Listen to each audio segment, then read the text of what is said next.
शनिवार को प्रधानमंत्री नरेंद्र मोदी ने मध्य प्रदेश के कूनो राष्ट्रीय उद्यान में 8 चीतों को छोड़ा, जिन्हें नामीबिया से विशेष मालवाहक विमान से ग्वालियर लाया गया है। इस दौरान पीएम मोदी ने कहा कि चीतों के साथ भारत की प्रकृति प्रेरणा तेजी से जागृत होगी। मुझे विश्वास है यह चीते न केवल प्रकृति के प्रति जिम्मेदारियों का बोध कराएंगे, बल्कि हमारे मानवीय मूल्यों से भी अवगत कराएंगे। बता दें, नामीबिया से प्रोजेक्ट चीता के हिस्से के रूप में इन्हें भारत लाया गया है। केंद्रीय गृह मंत्री अमित शाह ने शनिवार को हैदराबाद मुक्ति दिवस पर आयोजित समारोह को संबोधित किया है। उन्होंने हैदराबाद की मुक्ति का श्रेय सरदार वल्लभ भाई पटेल को दिया। साथ ही उन लोगों पर हमला बोला जिन्होंने हैदराबाद मुक्ति दिन मनाने के वादे तो किए, लेकिन उसे पूरा नहीं किया। गृह मंत्री अमित शाह ने कहा, आज हैदराबाद मुक्ति दिवस मनाने का उद्देश्य स्पष्ट है कि इस मुक्ति आंदोलन की कहानी को नई पीढ़ी तक पहुँचाना है। मध्य प्रदेश के श्योपुर में स्वयं सहायता समूह सम्मेलन को संबोधित करते हुए प्रधानमंत्री ने महिलाओं को अपनी ताकत और प्रेरणा बताया। उन्होंने कहा कि आमतौर पर वह अपने जन्मदिन पर मां से मिलते हैं और उनका आशीर्वाद लेते हैं। नरेंद्र मोदी ने महिला सशक्तिकरण को सरकार की प्राथमिकता बताते हुए कहा कि नए भारत में पंचायत भवन से लेकर राष्ट्रपति भवन तक नारी शक्ति का परचम लहरा रहा है। आज प्रधानमंत्री नरेंद्र मोदी का 72वां जन्मदिन है। इस मौके पर पीएम मोदी को जन्मदिन की बधाइयां देने वालों की कतार लग गई है। उनके लिए देश विदेश से शुभकामनाएं संदेश आ रहे हैं। राष्ट्रपति द्रौपदी मुर्मू, केंद्रीय मंत्री अमित शाह, राजनाथ सिंह और नितिन गडकरी समेत देश और दुनिया के कई तमाम दिग्गज नेताओं और संवैधानिक पदों पर बैठे व्यक्तियों ने प्रधानमंत्री नरेंद्र मोदी को जन्मदिन की बधाई दी है। बिहार के उप मुख्यमंत्री और आरजेडी लालू प्रसाद यादव के छोटे बेटे तेजस्वी यादव की मुश्किलें बढ़ सकती हैं। दिल्ली स्थित विशेष कोर्ट ने केंद्रीय अन्वेषण ब्यूरो की याचिका पर तेजस्वी यादव को नोटिस जारी किया है। अगर सीबीआई की याचिका मंजूर हो जाती है तो तेजस्वी यादव को IRCTC घोटाले के मामले में जेल भी जाना पड़ सकता है। 17 सितंबर प्रधानमंत्री नरेंद्र मोदी के जन्मदिन पर शनिवार को 15 दिवसीय रक्तदान अभियान शुरू हो गया है और केंद्रीय स्वास्थ्य मंत्री मनसुख मांडविया ने यहां सफदरगंज अस्पताल में बने एक शिविर में रक्तदान किया। केंद्रीय मंत्री ने लोगों से रक्तदान अमृत महोत्सव के तौर पर रक्तदान करने के लिए आरोग्य सेतु ऐप या ई-रक्तकोष पोर्टल पर पंजीकरण कराने का अनुरोध किया है। चीन ने शुक्रवार को एक बार फिर वीटो पावर का इस्तेमाल करते हुए संयुक्त राष्ट्र में अमेरिका और भारत की ओर से लाए गए प्रस्ताव पर रोक लगा दी है, जिसमें लश्कर-ए-तैयबा के साजिद मीर को वैश्विक आतंकी घोषित किया जाना था। साजिद मीर भारत का मोस्ट वांटेड आतंकवादी है और 2008 के मुंबई हमलों में शामिल था। बता दें कि चीन पाकिस्तान पोषित आतंकवाद को बढ़ावा देता आ रहा है। रक्षा मंत्री राजनाथ सिंह भारत और मिस्र के बीच रक्षा सहयोग और विशेष मित्रता को और मजबूत करने के लिए 19 से 20 सितंबर 2022 तक मिस्र की आधिकारिक यात्रा करेंगे।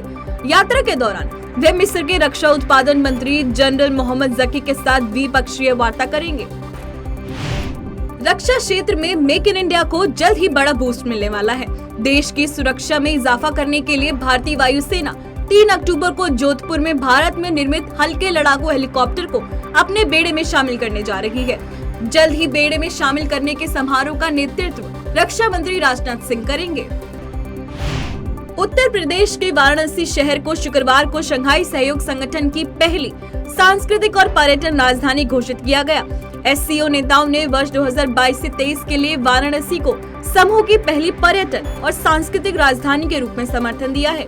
प्रधानमंत्री मोदी ने वाराणसी को SCO पर्यटन और सांस्कृतिक राजधानी के रूप में मान्यता देने के लिए सभी देशों का आभार व्यक्त किया है।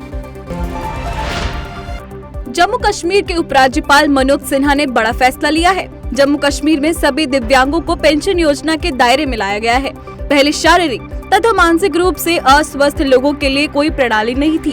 पहली बार जम्मू कश्मीर को नेशनल ट्रस्ट पोर्टल से जोड़ा गया है ताकि केंद्र सरकार की ओर से दी जाने वाली सभी प्रकार की सुविधाएं तथा अधिकार उन्हें मिल सके।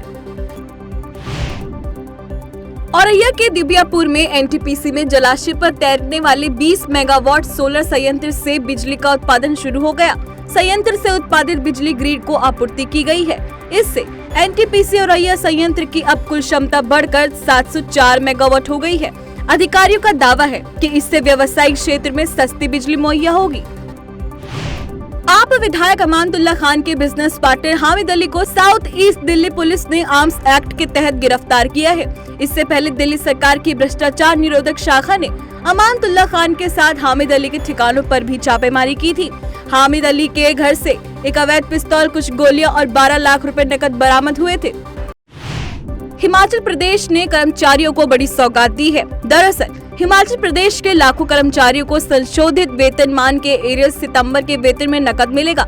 इस संबंध में अतिरिक्त मुख्य सचिव वित्त की ओर से सभी सचिवों, विभागाध्यक्षों, हाई कोर्ट के रजिस्ट्रार जनरल समेत सभी डीसी व एसपी को पत्र जारी किया गया है। इस समय अंतर्राष्ट्रीय बाजार में कच्चे तेलों के दाम बहुत कम होना और सरकार का तेल उत्पादन दर में कटौती करना मतलब दोहरा फायदा। केंद्रीय अप्रत्यक्ष कर और सीमा शुल्क बोर्ड ने सूचना जारी कर जानकारी दी है कि घरेलू तेल उत्पादन पर अप्रत्याशित कर घटाकर 13,300 से 10,500 रुपए टन कर दिया है। डीजल के निर्यात पर 13.5 रुपए प्रति लीटर से घटाकर 8.5 और एविएशन टरबाइन फ्लू के निर्यात पर कर घटाकर 9 रुपए से 5 रुपए लीटर कर दिया है। भारत सरकार ने वस्त्र उद्योग में क्रांति लाने के लिए 60 करोड़ रुपए की 23 रणनीतिक परियोजनाओं को मंजूरी दी है। देश के कपड़ा मंत्रालय ने जानकारी देकर बताया कि राष्ट्रीय तकनीकी वस्त्र मिशन के तहत इन परियोजनाओं में कृषि, उन्नत वस्त्र, स्वास्थ्य देखभाल, रणनीतिक अनुप्रयोग और सुरक्षात्मक गियर में अनुसंधान शामिल है। 19 सितंबर को नई दिल्ली में 7वीं Akhil Bharatiya police judo cluster championship का भव्य आयोजन किया जा रहा है। 4 दिनों तक चलने वाली जूडो प्रतियोगिता के लिए गृह मंत्रालय के केंद्रीय सुरक्षा बल ने नागेश्वर राव को तकनीकी अधिकारी नियुक्त किया है।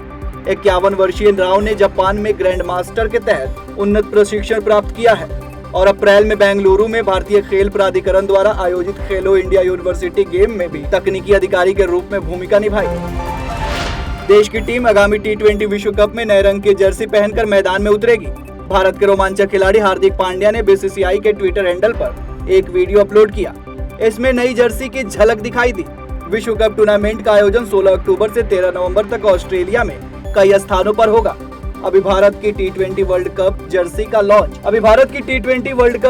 लॉन्च करने के लिए कंपनी की ओर से आधिकारिक तारीख की घोषणा जल्द की जाएगी। अब सरकार ने ऑनलाइन गेमिंग ऐप की आय पर शिकंजा कसने की तैयारी कर ली है। सूत्रों से मिली जानकारी के अनुसार ऑनलाइन गेमिंग ऐप में रहने वाली आय के बारे में सरकार को भनक नहीं थी। अब प्रधानमंत्री के उच्च अधिकारी पैनल ने एक कानूनी ड्राफ्ट तैयार करने के लिए रिपोर्ट पेश की है। रिपोर्ट के अनुसार 1000 करोड़ के उद्योग बन चुके ऑनलाइन गेमिंग पर निगरानी के लिए एक रेगुलेटरी बॉडी का भी गठन किया जाए। इन ऐप को जुए में तब्दील होने से रोकना सरकार का प्रमुख उद्देश्य है।